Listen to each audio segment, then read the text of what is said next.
Fala galera, bem-vindos a mais uma resenha do Tavinho. Hoje a gente vai falar aí sobre a última rodada do Campeonato Brasileiro. Como a gente falou no último vídeo, o título já está decidido, na verdade. Porém, existem muitos jogos de muita emoção, especialmente contra o rebaixamento, que também foi o que a gente falou no último vídeo. E o interessante desses jogos é que eles podem alterar o oitavo lugar também, o que dá muito mais emoção. Então, assim, praticamente todos os jogos que aí são importantes contra o rebaixamento tem a ver também com colocação de Sul-Americana e Copa Libertadores. Os jogos mais interessantes da rodada, que é o que realmente vale alguma coisa, são Ceará e Palmeiras no Castelão às 16 horas. Aliás, todos são às 16 horas, né? Botafogo e Fortaleza, Vitória e São Paulo, lá no Barradão, e Inter e Bragantino, lá no estádio Beira-Rio, ok? Aqui tá a classificação para vocês verem, ó. Vocês estão vendo a classificação, como é que tá. O Ceará aí tem a melhor situação, com 43 pontos, logo seguido do Fortaleza, com também 43 pontos, Fortaleza em 16º, o Vitória em 17º com 42, e o Inter em 18º com 41, é isso mesmo, beleza? Então assim, tudo pode acontecer, pode cair Inter, pode cair Vitória, pode cair Ceará, Fortaleza, pode cair um dos dois rivais aí, pode cair nenhum, pode cair os dois juntos, enfim, tem muitas combinações de resultados que podem alterar aí o final do campeonato. Beleza?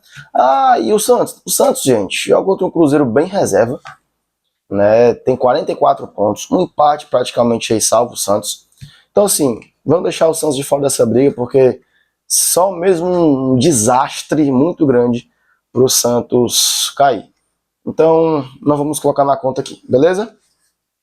Se bem que eu preferi cair o Santos do que cair o meu time, mas beleza, tranquilo.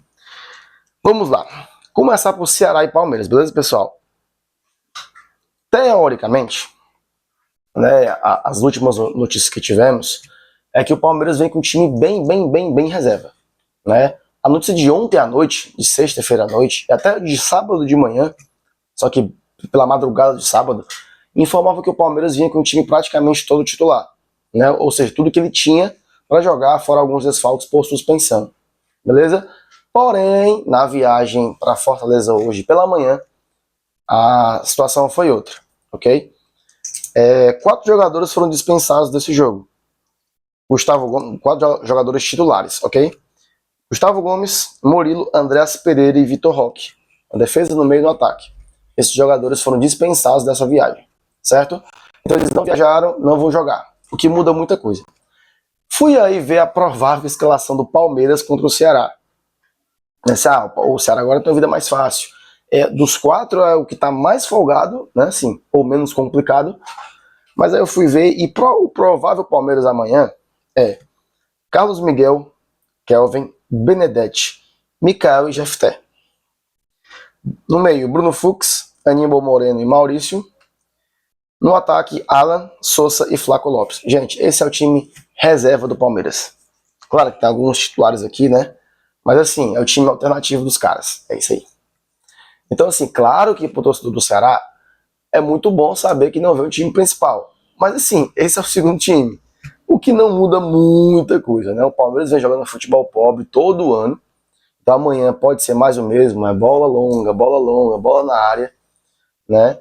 E aí assim, não facilitou tanto pro Ceará. No sentido de que o time reserva é tão bom quanto o time titular. Por isso que o Palmeiras está aí ganhando muitos anos, né? Não ganhou esse ano, nada, nenhum título esse ano, mas assim, é um time muito forte. Tá, viu? Mas aí, o Palmeiras não vem desinteressado para esse jogo, vem só o time reserva? Pois é, gente. Aí é que tá a questão. A gente viu aí que, agora há pouco, o Flamengo reserva, literalmente reserva, né? Os titulares foram pro Catar já. Tipo, tinha muito jogador reserva, muito jogador do sub-20. Jogou contra o Mirassol e sim, foi um jogão. Jogo de 3-3, 6 gols. Então, assim, não dá para dizer que o Palmeiras vem desinteressado. Claro que não é a mesma motivação de que o Palmeiras vinha para ganhar o título. Mas assim, não dá para confiar. Claro que o Palmeiras pode chegar amanhã e fazer uma partida horrível e o Ceará ganhar com facilidade? Pode. Mas torcedor do Ceará, torcedor alvinegro, não confia nisso. O Ceará tem que jogar bola, vencer o jogo com suas próprias forças, esquecer se o Palmeiras vem titular, vem reserva, se vai levar a sério ou não. Esquece isso. Foca em jogar futebol, merecer a vitória e conquistar essa permanência com as próprias forças. Não importa o time que venha. Claro que você fica feliz quando o time vem reserva, que vem mais fraco, claro. Mas tratando-se de Palmeiras, Palmeiras e Flamengo, quando vem um time reserva, mesmo assim, gente, não é sinal de moleza. Muito pelo contrário, o Mirassol aí. Tudo bem que o jogo não vale nada, mas aí, ó. Não vale nada também pro Mirassol, também não vale nada, mas o Mirassol não queria perder. Então o Mirassol jogou a sério. O Flamengo lá, reserva com sub-20, tá aí, ó. Fez coisas, conseguiu empatar lá, coisa que muito time com o time titular não conseguiu. Então, assim, eu prevejo aí um jogo muito difícil pro Ceará, né? Mas que o Ceará pode vencer, até com empate pode escapar. Né? Então, assim, mas foca no seu time, foca em jogar futebol e merecer essa vitória, porque dificilmente o Palmeiras vai vir aqui só a passeio e deixar tudo de graça. Beleza? Falando de Botafogo e Fortaleza, o Botafogo também vai com 10 desfalques. O Fortaleza teve duas baixas importantes essa semana, que foi o zagueiro Brites e o atacante José Herrera. Dois jogadores aí que estão jogando muito bem nessa arrancada do Fortaleza, mas que não estarão. O Brites por lesão e o Herrera por suspensão do terceiro cartão amarelo. Mas é a mesma coisa, o Botafogo também é um time muito forte. Eu não tive acesso aqui a provável escalação do Botafogo, mas assim, é um time bem capaz de complicar as coisas para Fortaleza. E acredito que vai complicar as coisas para Fortaleza, certo? O Fortaleza não vai ter vida fácil. Pro lado do Fortaleza, qual é o detalhe? O Fortaleza vem fazendo coisas que ninguém acreditava. Então, assim, amanhã é totalmente diferente. Dessas 4 vitórias que o Fortaleza teve nas últimas rodadas, que foi em casa contra o Atlético Mineiro e Corinthians e fora contra Bahia e Bragantino. Esse é o jogo mais difícil. Tanto questão do nível do Botafogo, o Botafogo é um time melhor que esses outros times, e também porque o gramado sintético atrapalha tudo. Lado bom para o Fortaleza. Provavelmente o estádio não vai estar lotado, isso ajuda um pouquinho, né, obviamente. Mas o Botafogo tem muito interesse nesse jogo. Se ele ganhar, ele praticamente aí, quase certeza, né, tendo ser a esperança de que ou o Fluminense ou o Cruzeiro ganhem a Copa do Brasil, ele iria direto para a fase de grupo da Libertadores. Então, assim, ele vai lutar até o final por essa vaga. Então, o Fortaleza também não pode imaginar que o Botafogo vai vir fraco, que vai vir com 10 desfalques. Claro que tem desfalques importantes, como o Savarino, por exemplo, que é o melhor jogador do time. Mas, mesma coisa que eu falei aqui pro Ceará. Tem que jogar o seu futebol, fazer para merecer a vitória ou o empate, né? Claro que a vitória garante o Fortaleza na Série A, independente de qualquer outro resultado, mas só vai conseguir até mesmo empate se fizer para merecer. O Botafogo não vai facilitar nada para ninguém. Beleza? Vamos agora falar de Vitória São Paulo e de Inter e Bragantino. Gente, é o seguinte, o São Paulo, ele é o 8º colocado com 51 pontos, certo? E o Bragantino é o 9º com 48. Beleza? O São Paulo quer manter a 8ª posição, porque dependendo dos resultados da Copa do Brasil, os classificados para a pré-Libertadores vão até a 8ª posição. Só que se o São Paulo perder esse jogo, e o Bragantino vencer o Inter, o Bragantino ultrapassa o São Paulo, não pelo número de pontos, mas pelo número de vitórias. Ou seja, o São Paulo não quer de jeito nenhum, claro que ninguém quer perder, mas assim, esse jogo contra o Vitória vale muito para o São Paulo. O São Paulo vinha muito mal, tomou goleada e tudo, né, pro Fluminense, porém, voltou muitos jogadores no último jogo, contra o Inter no caso, né, veio por 3-0, jogou muito bem, Luciano voltou e tal. Então assim, o torcedor do Vitória também pode esquecer que vai ser moleza. Claro que o Vitória pode fazer uma grande apresentação e fazer 3-0 no São Paulo, por exemplo, pode, mas não vá achando que o São Paulo está confortável. O São Paulo precisa somente de um empate para garantir o 8º lugar, certo?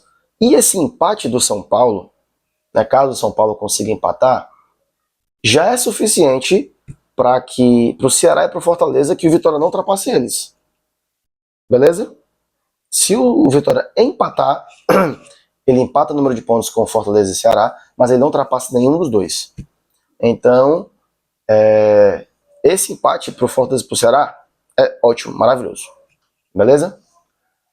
E depois o Inter. O Inter, que é a situação mais complicada, precisa de qualquer maneira. Para o Inter só a vitória importa. pro Vitória também, na verdade. Pro Inter só a vitória importa, não tem nenhuma outra possibilidade a não ser vencer. Beleza? Só que ele pega o Bragantino. Certo? O Bragantino, acabei de falar, ele tem 48 pontos na nona posição. Ele quer o 8º lugar. Ou seja, ele precisa obrigatoriamente vencer esse jogo e torcer pro São Paulo perder. Então o Bragantino vai jogar para vencer. Então o Bragantino não vai ser um jogo pro Bragantino que ele está desinteressado.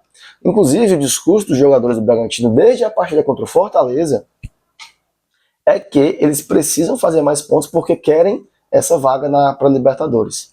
Então assim, não dá para esperar que o Bragantino vai aí jogar tranquilo, que acabou o campeonato. Não. O Bragantino vai jogar sério. Vai jogar para vencer.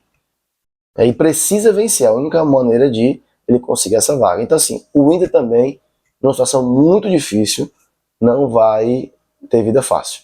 Então, o único jogo desses 4 aí que pode ser mais tranquilo assim, de que o adversário não vai de fato forçar muito, seria Ceará e Palmeiras. Porém, não dá para garantir. Então assim, nesse cenário eu vejo que pro Ceará e pro Fortaleza, de tudo isso, é bem capaz, né, bem provável que os dois fiquem na Série A. Para o Ceará cair, ele teria que perder o seu jogo, o Fortaleza empatar e o Vitória ganhar, por exemplo. Isso seria um cenário.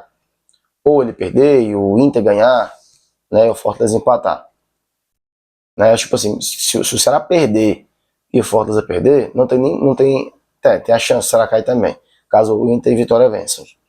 Né, mas assim, eu acho, né, que Inter e Vitória, pelo menos um dos dois não vai conseguir vencer seu jogo. Porque vale muito para os seus adversários. Mas assim, a certeza é que amanhã vai ser muito emocionante. Amanhã não, já hoje, né, daqui a pouquinho. Vai ser muito emocionante, terá muitas trocas de posições durante a rodada. Eu espero talvez alguma surpresa, não sei onde vai ser essa surpresa, mas talvez aconteça alguma surpresa. E torço aí para que o melhor time, né, os melhores times fiquem. Na minha visão, o Inter não merece ficar na Série A, não merece ficar na Série A de jeito nenhum, e fazendo uma campanha ridícula. Vitória, Ceará e Fortaleza são 3 nordestinos. Alguém vai ter que cair, né, e a gente não sabe como é que vai ser. Mas aí você, torcedor, de novo, tô pedindo a sua força, deixa seu like aí. Deixe seu comentário também, dê sua opinião. Eu acho que vai cair tal. Quem que você acha que vai cair?